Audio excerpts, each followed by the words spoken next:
जय सिया राम। जय पवन पुत्र हनुमान की जय। भगवान श्री रामचंद्र जी अब कुंभकर्ण को मारेंगे।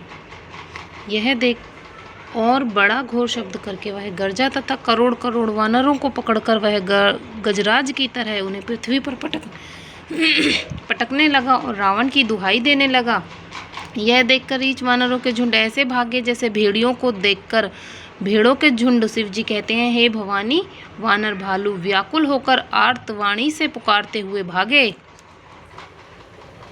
वे कहने लगे, यह राक्षस दुर्भिक्षक के समान है जो अब वानर कुल्य रूपी देश में पड़ना चाहता है। हे काल कृपा रूपी जल के धारण करने वाले मेघ रूपी श्री राम, हे खर के शत्रु, हे शरणागत के दुख हरने वाले, रक्षा कीजिए।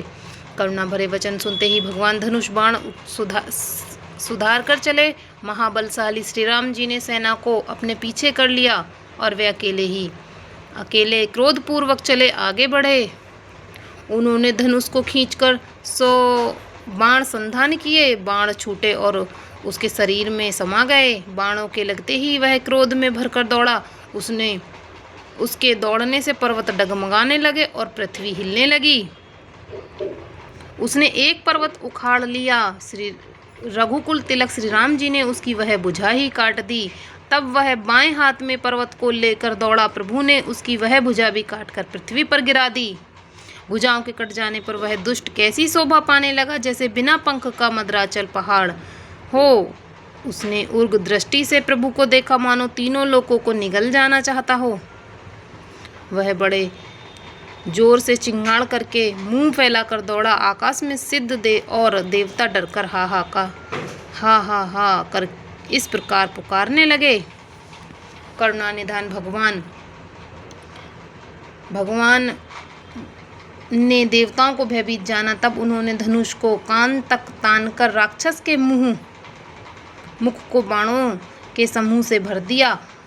तब भी वह महाबली पृथ्वी पर न गिरा।